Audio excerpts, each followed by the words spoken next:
प्रेम से बोलिए पवन पुत्र हनुमान की जय। प्यारे भक्तों, आज मंगलवार के दिन आप सभी श्रवण करेंगे मंगलवार हनुमान जी की व्रत कथा। तो आइए भक्तों, अपने जीवन की मंगल कामना को करते हुए इस कथा का रसपान करते हैं। प्यारे भक्तों, संसार में किसी का कुछ नहीं, ख्वामखा अपना समझना मूर्खता है, क्योंकि अपना होता हुआ भी कुछ भी अपना नहीं होता। इसलिए हैरानी होती है, घमंड क्यों, किस लिए, किसका। कुछ रुपए दान करने वाला यदि यह कहे कि उसने ऐसा किया है तो उससे बड़ा मूर्ख और कोई नहीं। और ऐसा भी है जो हर महीने लाखों का दान करते हैं लेकिन उसका जिक्र नहीं करते और ना ही करने देते हैं। वास्तव में जरूरतमंद और पीड़ित की सहायता ही दान पुण्य है। ऐसे व्यक्ति पर सरस्वती की सदा कृपा होती है। पर क्या किया जाए, देवताओं तक को अभिमान हो जाता है और अनेक अभिमान को दूर करने के लिए परमात्मा को ही कोई उपाय करना पड़ता है। गरुड़, सुदर्शन चक्र तथा सत्यभामा को भी अभिमान हो गया था और भगवान श्री कृष्ण ने उनके अभिमान को दूर करने के लिए श्री हनुमान जी की सहायता ली थी। श्री कृष्ण ने अपनी पत्नी सत्यभामा को स्वर्ग से परिजात लाकर दिया था और वह इसलिए अपने आप को श्री कृष्ण की अत्यंत प्रिय और अति सुंदरी मानने लगी थी। सुदर्शन चक्र को यह अभिमान हो गया था कि उसने इंद्र के वज्र को निष्क्रिय किया था। वह लोकालोक के अंधकार को दूर कर सकता है। भगवान श्री कृष्ण अंततः उसकी ही सहायता लेते हैं। गरुड़ भगवान कृष्ण का वाहन था। वह समझता था भगवान मेरे बिना कहीं जा ही नहीं सकते, इसलिए कि मेरी गति का कोई मुकाबला नहीं कर सकता। भगवान अपने भक्तों का सदा कल्याण करते हैं, इसलिए उन्होंने हनुमान जी का स्मरण किया। तत्काल हनुमान जी द्वारिका आ गए। जान गए कि श्री कृष्ण ने क्यों बुलाया है। श्री कृष्ण और श्री राम दोनों एक ही है, वह ये भी जानते हैं। इसलिए सीधे राज दरबार नहीं गए, कुछ कौतुक करने के लिए उद्यान में चले गए। वृक्षों पर लगे फल तोड़ने लगे, कुछ खाए, कुछ फेंक दिए। वृक्षों को उखाड़ फेंका, कुछ तो तोड़ डाला, बाग वीरान बना दिया। फल तोड़ना और फेंक देना हनुमान जी का मकसद नहीं था। वह तो श्री कृष्ण के संकेत से कौतुक कर रहे थे। बात श्री कृष्ण तक पहुंची, किसी बानर ने राजोधान को उखाड़ दिया है, कुछ किया जाए। श्री कृष्ण ने गरुड़ को बुलाया, कहा जाओ सेना लेकर जाओ, उस बानर को पकड़ कर लाओ। गरुड़ ने कहा प्रभु, एक मामूली बानर को पकड़ने के लिए सेना की क्या जरूरत है, मैं अकेला ही उसे मजा चखा दूंगा। कृष्ण मन ही मन मुस्कुरा दिए, जैसा तुम चाहो, लेकिन उसे रोको, जाओ। बेनताए गए, हनुमान जी को ललकारा, बाग क्यों उजाड़ रहे हो, फल क्यों तोड़ रहे हो, चलो तुम्हें श्री कृष्ण बुला रहे हैं। हनुमान जी ने कहा मैं किसी कृष्ण को नहीं जानता, मैं तो श्री राम का सेवक हूँ, जाओ कह दो मैं नहीं आऊँगा। गरुड़ क्रोधित होकर बोला तुम नहीं चलोगे तो मैं तुम्हें पकड़ कर ले जाऊंगा। हनुमान जी ने कोई उत्तर नहीं दिया। गरुड़ को अनदेखी कर वह फल तोड़ते रहे। गरुड़ को समझाया भी, बानर का काम फल तोड़ना और फेंकना है, मैं अपनी स्वभाव के अनुसार अपना काम कर रहा हूँ, मेरे काम में दखल ना दो। क्यों झगड़ा मोल लेते हो, जाओ मुझे आराम से फल खाने दो। गरुड़ नहीं माना।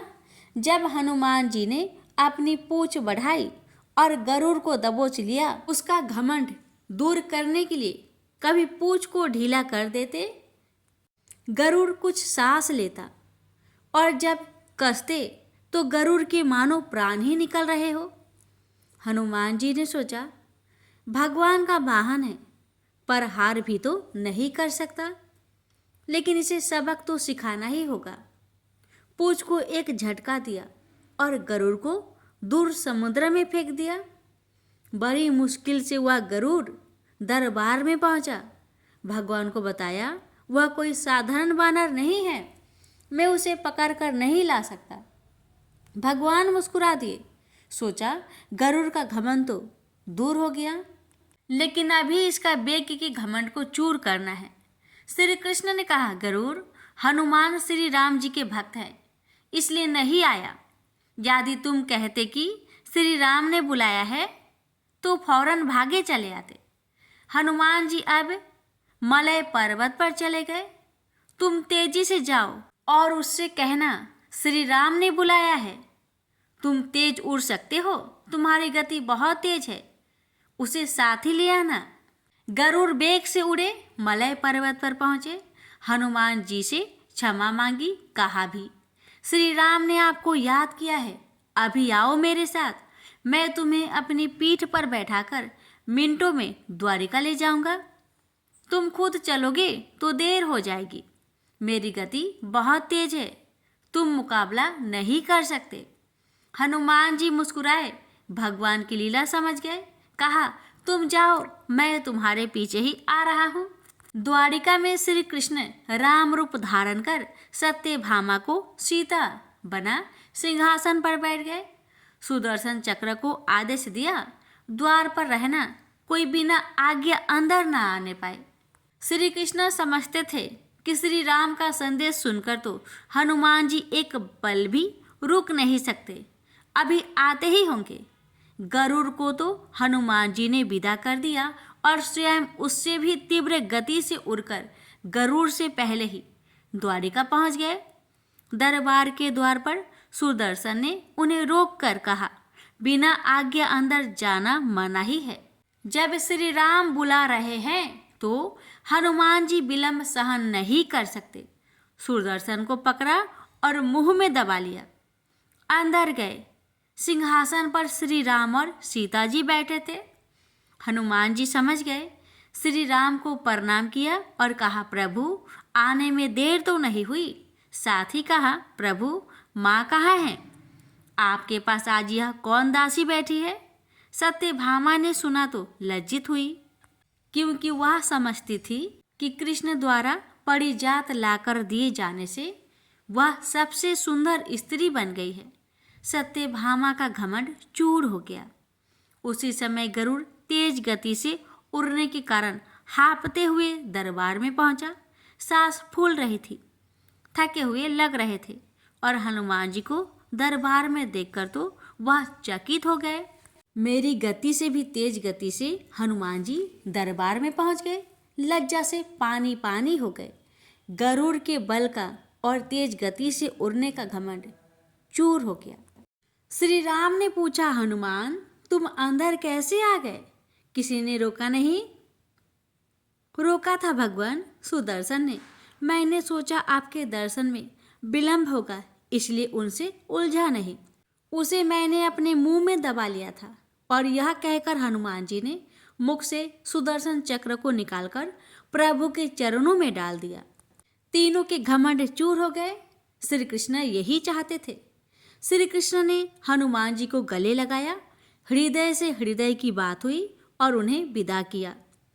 परमात्मा अपने भक्तों में, अपने निकट स्थानों में अभिमान रहने नहीं देते। श्री कृष्ण सत्यभामा, गरुड़ और सुदर्शन चक्र का घमंड चूर न करते तो परमात्मा के निकट रह नहीं सकते थे। और परमात्मा के निकट रह ही वह सकता है जो मैं और मेरी से रहित है। श्री राम से जुड़े व्यक्ति में कभी अभिमान हो ही नहीं सकता। न श्री राम में अभिमान था, न उनके भक्त हनुमान में। न श्री राम ने कहा कि मैंने किया है और न हनुमान जी ने कहा कि मैंने किया है। इसलिए दोनों एक हो गए, न अलग थे न अलग रहे। प्रेम से बोलिए सियावर रामचंद्र की जय, पवन पुत्र हनुमान की जय। प्यारे भक्तों, श्री राम, माता सीता और हनुमान जी से जुड़ी हुई हर घटनाएं हमें सदैव प्रिय है। भगवान और भक्त के बीच का रिश्ता कितना खूबसूरत होता है, यह उनकी कहानियों से पता चलता है। माता सीता के विशेष पुत्र के रूप में श्री हनुमान का अत्यंत प्रिय स्थान है। यह वह था जिसने लंका में रावण के चंगुल में माता सीता की खोज की थी और वह जानती थी कि अगर यह उसके लिए नहीं होता तो भगवान राम कभी भी उसके ठिकाने का पता नहीं लगा पाते। वह हमेशा उसे अपने पुत्र के रूप में मानती थी और उसे बहुत स्नेह करती थी। भगवान राम के राजा बनने के बाद उन्होंने एक बार उन सभी वानर प्रमुखों के लिए दावत की व्यवस्था करने का फैसला किया जिन्होंने रावण पर युद्ध जीतने में उनकी मदद की थी। उन्होंने हनुमान से कहा कि वे भी भोज की सभी व्यवस्थाओं का ध्यान रखें और उन सभी के लिए भोजन पकाने में माता सीता की मदद करें। श्री राम की आज्ञा का निष्ठापूर्वक पालन करते हुए हनुमान भोज की सभी व्यवस्था करने में कड़ी मेहनत करते हैं और इस प्रक्रिया में 1 मिनट का भी विश्राम नहीं लेते हैं। माता सीता जो उन्हें देखती है उनकी अथक सेवा से बहुत प्रसन्न होती है। उन्हें लगता है कि वह भी जो भी कड़ी मेहनत कर रहा है उसके लिए वह उसके द्वारा परोसे गए विशेष भोजन का हकदार है। जैसे एक माँ अपने बच्चे को भोजन परोसती है, वह उसे बुलाती है और दावत शुरू होने से पहले उसे दोपहर का भोजन करने के लिए कहती है ताकि उसे दावत के लिए आने वाले सभी वानरों की सेवा करने की ऊर्जा मिले। श्री राम या माता सीता जो भी आदेश दे हनुमान उसका पालन करते हैं। इसी तरह वह माता सीता की बात मान जाते हैं और आकर माता सीता द्वारा परोसा गया भोजन को हनुमान जी खाने लगते हैं। उसे जो भी कुछ परोसा जाता हनुमान खाता चले जाते और दावत के लिए तैयार किए गए सभी भोजन को समाप्त कर देते। इससे माता सीता को आश्चर्य हुआ और उन्होंने जल्दी से उनकी भूख मिटाने के लिए और भोजन तैयार किए। हनुमान जी वो भी खा लिए और मांगे। माता सीता ने कुछ और खाना बनाया और फिर से सैकड़ों में खत्म हो गया। आलम यह था कि रसोई में उसे परोसने के लिए या दावत में आने वाले किसी के पास कुछ भी नहीं बचा था। अब तो माता सीता बड़ी चिंतित हो गई और भगवान राम की मदद लेने के लिए दौड़ पड़ी। उन्होंने राम जी को स्थिति बताई और उपाय पूछा। भगवान राम मुस्कुराए और सीता से कहा कि हनुमान कोई और नहीं बल्कि 11 रुद्र अवतारों में से एक थे और वह तीनों लोकों को अपने पेट में धारण करते हैं और केवल सच्ची प्रार्थना से ही उनकी भूख शांत होती है। श्री राम ने उन्हें हनुमान जी को तुलसी दल देने और उनसे प्रार्थना करने के लिए कहा। वह उन्हें वही प्रदान करती है और ओम नमः शिवाय कहती है। तभी हनुमान जी की भूख शांत हुई। तुलसी दल भगवान विष्णु को अर्पित किया जाता है और जब इसे हनुमान को अर्पित किया जाता है तो यह भगवान राम को अर्पित करने के बराबर होता है। और चूंकि हनुमान भगवान राम के प्रबल अनुयायी है इसलिए उनकी भूख छोटी तुलसी दल से संतुष्ट हो जाती है। इस घटना से पता चलता है कि भगवान राम और हनुमान जी एक दूसरे के प्रति कितना सम्मान रखते हैं और वे एक दूसरे को कितनी अच्छी तरह समझते हैं। भगवान राम के प्रिय ही नहीं, वे माता सीता का सबसे बड़ा सम्मान अर्जित करते हैं। इसलिए चारों के प्रत्येक चित्र में भगवान राम, माता सीता, खरे लक्ष्मण और श्री राम के चरणों में झुकते हुए हनुमान माता सीता का हाथ हमेशा अपने प्रिय पुत्र को आशीर्वाद देते हुए देख सकते हैं, जो देखने में सुंदर है। प्रेम से बोलिए सियावर रामचंद्र की जय। पवन पुत्र हनुमान की जय। बहुत समय पहले की बात है। किसी गांव में एक बुढ़िया रहती थी। वह मंगल देव को अपना इष्ट मानती थी। मंगलवार के दिन वह ना तो घर लिपती थी और ना ही धरती खोदा करती थी। हर मंगलवार को वह मंगल देव का व्रत रखती थी। उसका एक पुत्र था जो मंगलवार के दिन ही पैदा हुआ था, इसलिए वह उसे मांगलिया कहकर पुकारा करती थी।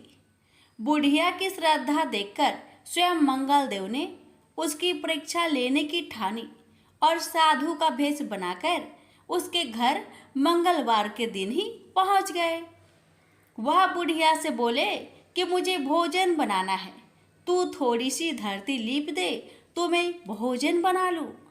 बुढ़िया ने कहा कि महाराज, मैं मंगलवार की व्रती हूँ, मैं आज के दिन धरती नहीं लिपती, मैं जल का छिड़काव कर देती हूँ, आप उस पर भोजन बना ले। उसकी बात सुन साधु ने हठ पकड़ ली कि मैं तो लिपी हुई धरती पर ही भोजन बनाता हूँ।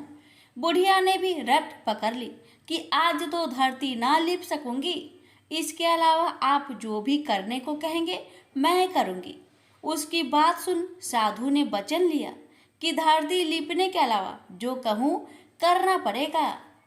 बुढ़िया ने 3 बार वचन दे दिया। अब साधु ने कहा कि अपने बेटे को बुला दे, मैं उसकी पीठ पर अंगीठी जलाकर खाना बना लूंगा। साधु की बात सुनकर बुढ़िया के होश उड़ गए, पर वह मंगल देव को साक्षी मानकर वचन दे चुकी थी। उसने मंगल देव का स्मरण कर अपने बेटे को बुलाकर साधु के पास भेज दिया। साधु ने कहा कि माँ, तू ही अपने बेटे को लेटा और अंगीठी सुलाग दे। बुढ़िया ने मंगल देव का स्मरण करते हुए बेटे को अवधार लिटाकर अंगीठी जला दी और साधु महाराज को बोलकर अपना काम करने लगी। जब साधु महाराज का खाना बन गया तब उन्होंने बुढ़िया को आवाज दी और कहा कि अपने बेटे को बुला दे, वो भी भोग ले लेगा। बुढ़िया ने हैरान होकर कहा कि महाराज, अभी तो आपने उसकी पीठ पर खाना बनाया है, अब वह कहाँ से आएगा? आप कृपया भोजन ग्रहण करें और जहाँ जाना हो जाए, मुझे और दुखी ना करे। साधु ने हठ पकड़ ली कि अपने बेटे को आवाज दे। साधु की बात सुन बुढ़िया ने जैसे ही कहा, मांग लिया, ओ मांग लिया, उसका बेटा दौड़ता हुआ आ गया। बेटे को देखकर बुढ़िया चकित रह गई। तब साधु महाराज ने कहा, माँ, तेरा व्रत सफल हो गया, तेरी अपने इष्ट देव में अटल श्रद्धा है, इसलिए आज के बाद वे हर तरह से तेरी रक्षा करेंगे, तुझे कभी भी कोई कष्ट ना होगा। मंगलवार का व्रत सभी प्रकार के सुख प्राप्त करने, रक्त विकार दूर करने, राज्य सम्मान पाने और पुत्र प्राप्ति के लिए किया जाता है। इस व्रत को रखने से मनुष्य के समस्त पाप नष्ट हो जाते हैं। यह व्रत 21 सप्ताह तक किया जाना चाहिए। व्रत के दौरान गेहूं और गुड़ से बने आहार ही ग्रहण किए जाने चाहिए। भोजन दिन या रात में केवल एक बार ही किया जाना चाहिए। इस व्रत के अंत में हनुमान जी की पूजा करनी चाहिए। पूजा के समय लाल रंग के वस्त्र पहने और हनुमान जी को लाल रंग के फूल ही चढ़ाए। पूजा के बाद मंगलवार व्रत की कथा सुननी चाहिए और अंत में हनुमान जी की आरती करनी चाहिए।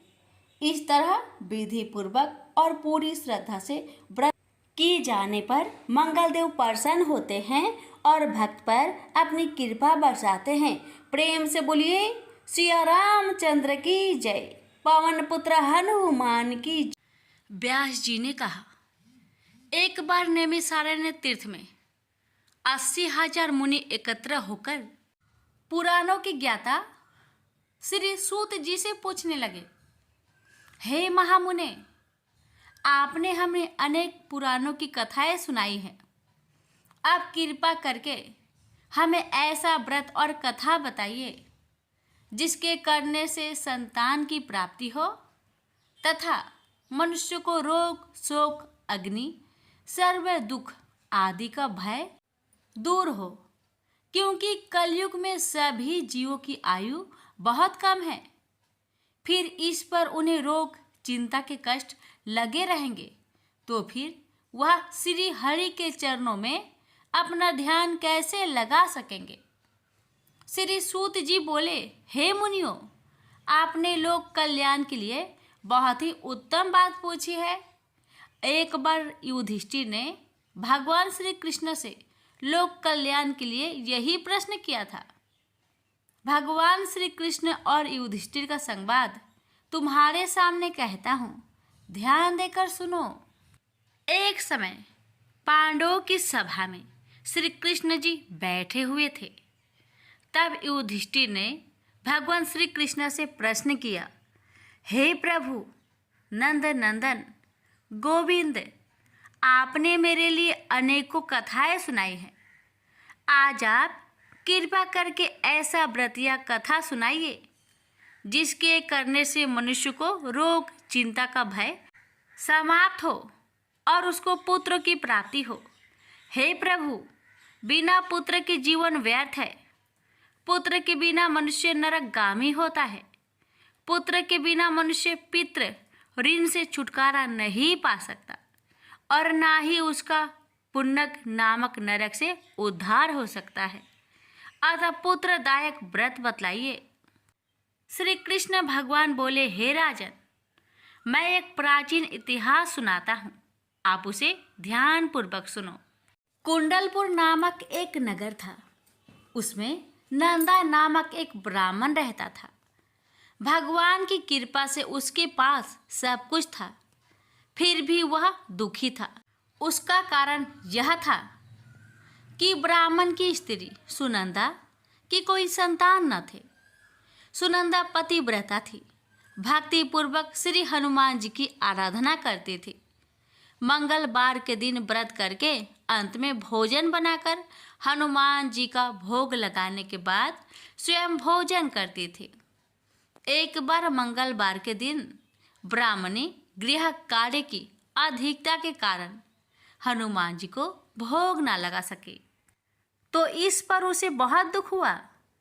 उसने कुछ भी नहीं खाया और अपने मन में प्रण किया कि अब तो अगले मंगलवार को ही हनुमान जी का भोग लगाकर अन्न जल ग्रहण करूंगी। ब्राह्मणी सुनंदा प्रतिदिन भोजन बनाती, श्रद्धापूर्वक पति को खिलाती, परंतु स्वयं भोजन नहीं करती और मन ही मन श्री हनुमान जी की आराधना करती। इसी प्रकार 6 दिन गुजर गए और ब्राह्मणी सुनंदा अपने निश्चय के अनुसार भूखी प्यासी निराहार रही। अगले मंगलवार को ब्राह्मणी सुनंदा प्रातः काल ही बेहोश होकर गिर पड़ी। ब्राह्मणी सुनंदा की इस असीम भक्ति के प्रभाव से श्री हनुमान जी बहुत प्रसन्न हुए और प्रकट होकर बोले, सुनंदा, मैं तेरी भक्ति से बहुत प्रसन्न हूँ, तू उठ और वर मांग।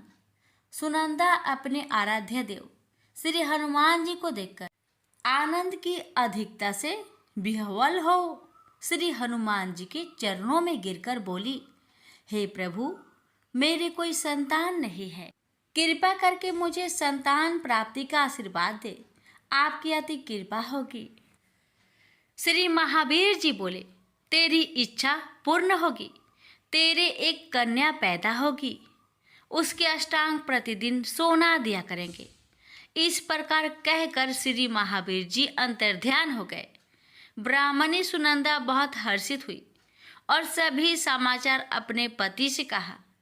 ब्राह्मण देव कन्या का वरदान सुनकर कुछ दुखी हुआ, परंतु सोना मिलने की बात सुनी तो बहुत प्रसन्न हुआ। विचार किया कि ऐसी कन्या के साथ मेरी निर्धनता भी समाप्त हो जाएगी। श्री हनुमान जी की कृपा से वह ब्राह्मणी गर्भवती हुई और 10वें महीने में उसे बहुत ही सुंदर पुत्री प्राप्त हुई। यह बच्ची अपने पिता के घर में ठीक उसी तरह बढ़ने लगी जिस प्रकार शुक्ला पक्ष की चंद्रमा बढ़ता है। 10वें दिन ब्राह्मण ने उस बालिका का नामकरण संस्कार कराया। उसके कुल पुरोहित ने उस बालिका का नाम रत्नावली रखा। क्योंकि यह कन्या सोना प्रदान किया करती थी। इस कन्या ने पूर्व जन्म में बड़े ही विधान से मंगल देव का व्रत किया था। रत्नावली का अष्टांग बहुत सा सोना देता था। उस सोने से नंदा ब्राह्मण बहुत ही धनवान हो गया। अब ब्राह्मणी भी बहुत अभिमानी करने लगी। समय बीतता रहा। अब रत्नावली 10 वर्ष की हो चुकी।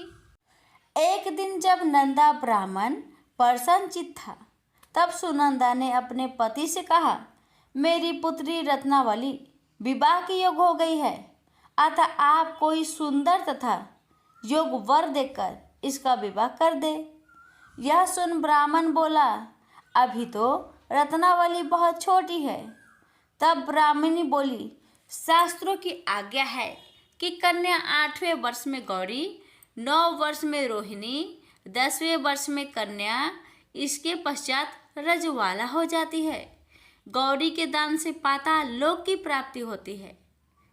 रोहिणी के दान से वैकुंठ लोक की प्राप्ति होती है। कन्या के दान से इंद्रलोक में सुखों की प्राप्ति होती है। अगर हे पतिदेव रजवाला का दान किया जाता है तो घोर नरक की प्राप्ति होती है। इस पर ब्राह्मण बोला, अभी तो रत्नावली मात्र 10 ही वर्ष की है और मैंने तो 16-16 साल की कन्याओं का विवाह कराए हैं, अभी जल्दी क्या है। तब ब्राह्मणी सुनंदा बोली, आपको तो लोभ अधिक हो गया है। शास्त्रों में कहा गया है कि माता पिता और बड़ा भाई रजवाला कन्या को देखते हैं तो वह अवश्य नरकगामी होते हैं। तब ब्राह्मण बोला, अच्छी बात है, कल मैं अवश्य ही योग वर की तलाश में अपना दूत भेजूंगा। दूसरे दिन ब्राह्मण ने अपने दूत को बुलाया और आज्ञा दी कि जैसी सुंदर मेरी कन्या है वैसा ही सुंदर वर उसके लिए तलाश करो। दूत अपने स्वामी की आज्ञा पाकर निकल पड़ा। पंपई नगर में उसने एक सुंदर लड़के को देखा। यह बालक एक ब्राह्मण परिवार का बहुत गुणवान पुत्र था। इसका नाम सोमेश्वर था। दूत ने इस सुंदर व गुणवान ब्राह्मण पुत्र के बारे में अपने स्वामी को पूर्ण विवरण दिया। ब्राह्मण नंदा को भी सोमेश्वर अच्छा लगा और फिर शुभ मुहूर्त में विधि पूर्वक कन्यादान करके ब्राह्मण ब्राह्मणी संतुष्ट हुए। परंतु ब्राह्मण के मन तो लोभ समाया हुआ था। उसने कन्यादान तो कर दिया था, पर वह बहुत खिन्न भी था। उसने विचार किया कि रत्नावली तो अब चली जाएगी और मुझे इससे जो सोना मिलता था वह अब मिलेगा नहीं।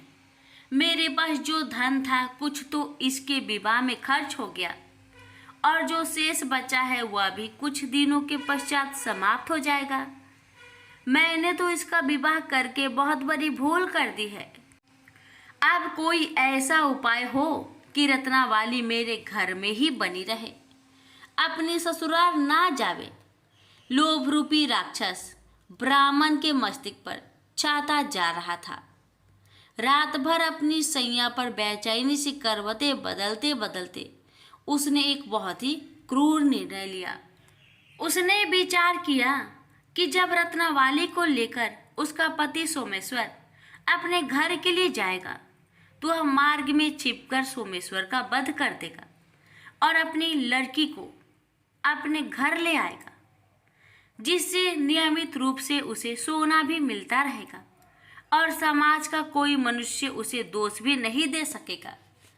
प्रातःकाल हुआ तो नंदा और सुनंदा ने अपने जामाई तथा लड़की को बहुत सारा धन देकर विदा किया। सोमेश्वर अपनी पत्नी रत्नावली को लेकर ससुराल से अपने घर की तरफ चल दिया। ब्राह्मण नंदा महालोभ के वशीभूत हो अपने मति खो चुका था। पाप पुण्य को उसे विचार न रहा था। अपने भयानक व क्रूर निर्णय को कार्य रूप देने के लिए उसने अपने दूत को मार्ग में अपने जामाई का वध करने के लिए भेज दिया था, ताकि रत्नावली से प्राप्त होने वाला सोना उसे हमेशा मिलता रहे और वो कभी निर्धन ना हो।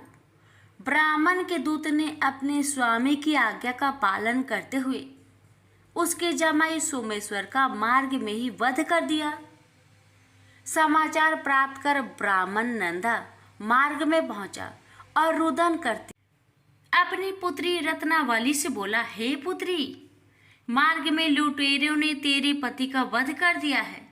भगवान की इच्छा के आगे किसी का कोई बस नहीं चलता है। अब तू घर चल, वहां पर ही रहकर शेष जीवन व्यतीत करना। जो भाग्य में लिखा है वही होगा। अपने पति की अकाल मृत्यु से रत्नावली बहुत दुखी हुई।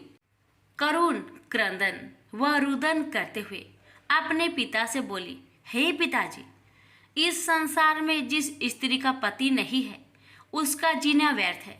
मैं अपने पति के साथ ही अपने शरीर को जला दूंगी और सती होकर अपने इस जन्म को माता पिता के नाम को तथा सास ससुर के यश को सार्थक करूंगी। ब्राह्मण नंदा अपनी पुत्री रत्नावली के वचनों को सुनकर बहुत दुखी हुआ। विचार करने लगा, मैंने व्यर्थ ही जमाई वध का पाप अपने सिर लिया। रत्नावली तो उसके पीछे अपने प्राण तक देने को तैयार हो। मेरा तो दोनों तरफ से मरण हो गया। धन तो अब मिलेगा नहीं। जमाई वध के पाप के फलस्वरूप यम यातना भी भुगतनी पड़ेगी। यह सोचकर वह बहुत खिन्न हुआ।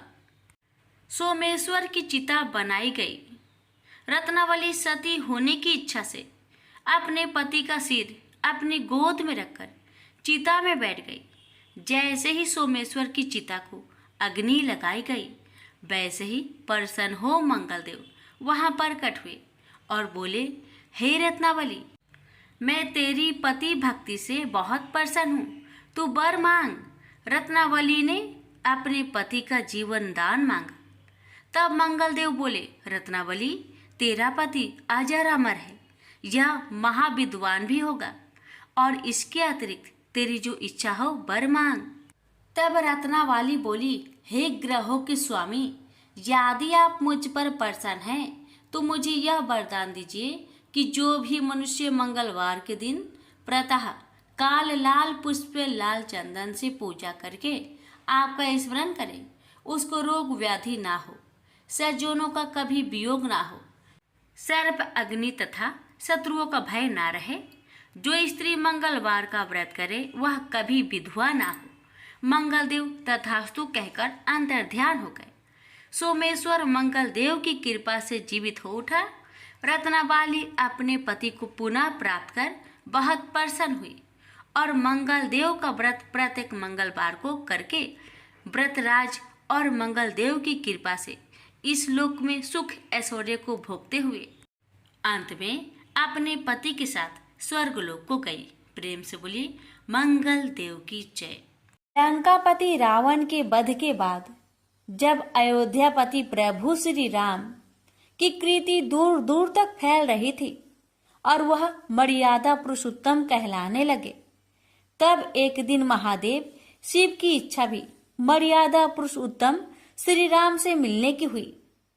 पार्वती को संग लेकर महादेव कैलाश पर्वत उतरकर अयोध्या नगरी के रास्ते चल पड़े। भगवान शिव और माँ पार्वती को अयोध्या आया देखकर राम जी बहुत खुश हुए।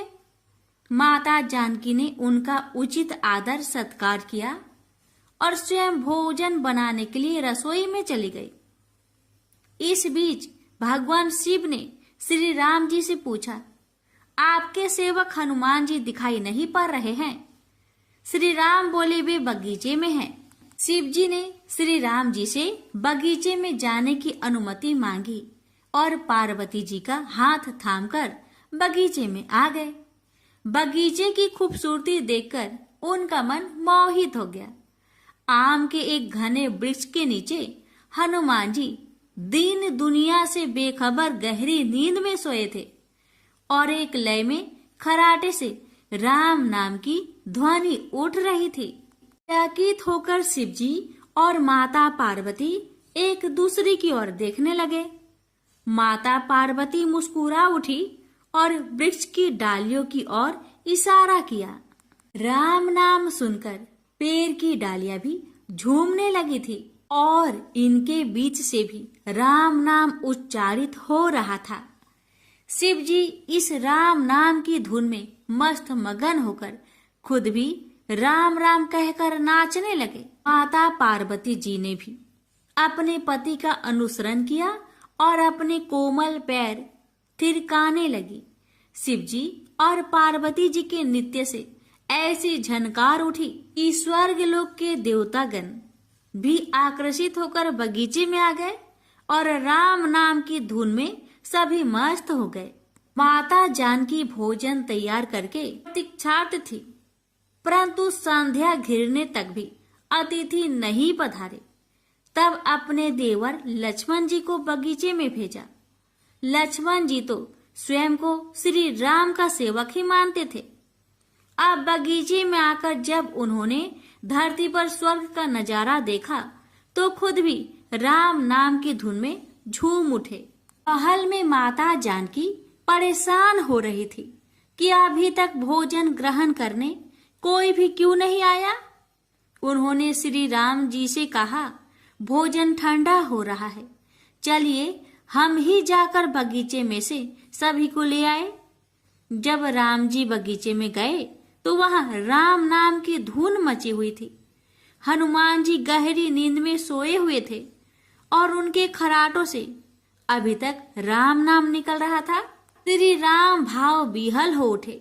राम जी ने हनुमान जी को नींद से जगाया और प्रेम से उनकी तरफ निहारने लगे। हनुमान जी प्रभु को आया देख शीघ्रता से उठ खड़े हुए। नित्य की सभा भंग हो गई।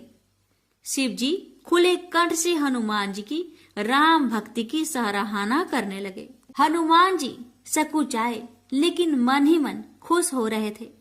श्री सिया राम ने भोजन करने का आग्रह भगवान शिव जी से किया। तभी लोग महल में भोजन करने के लिए चल पड़े। माता जानकी भोजन परोसने लगी। हनुमान जी को भी श्री राम जी ने पंक्ति में बैठने का आदेश दिया। हनुमान जी बैठ तो गए, परंतु आदत ऐसी थी कि राम जी के भोजन करने के उपरांत ही सभी लोग भोजन करते थे। आज श्री राम के आदेश से पहले भोजन करना पड़ रहा था। माता जानकी हनुमान जी को भोजन परोसती जा रही थी, पर हनुमान जी का पेट ही नहीं भर रहा था। सीता जी कुछ समय तक तो उन्हें भोजन परोसती रही, फिर समझ गई इस तरह से हनुमान जी का पेट नहीं भरेगा। उन्होंने तुलसी के एक पत्ते पर राम नाम लिखा और भोजन के साथ हनुमान जी को परोस दिया। तुलसी पत्र खाते ही हनुमान जी को संतुष्टि मिली और वह भोजन खाकर उठ खड़े हुए। भगवान शिव शंकर ने प्रसन्न होकर हनुमान जी को आशीर्वाद दिया कि आपकी राम भक्ति युगों युगों तक याद की जाएगी और आप संकट मोचन कहलाएंगे। प्रेम से बोलिए सिया रामचंद्र की जय। हर हर महादेव। माता पार्वती की जय। हनुमान जी की जय।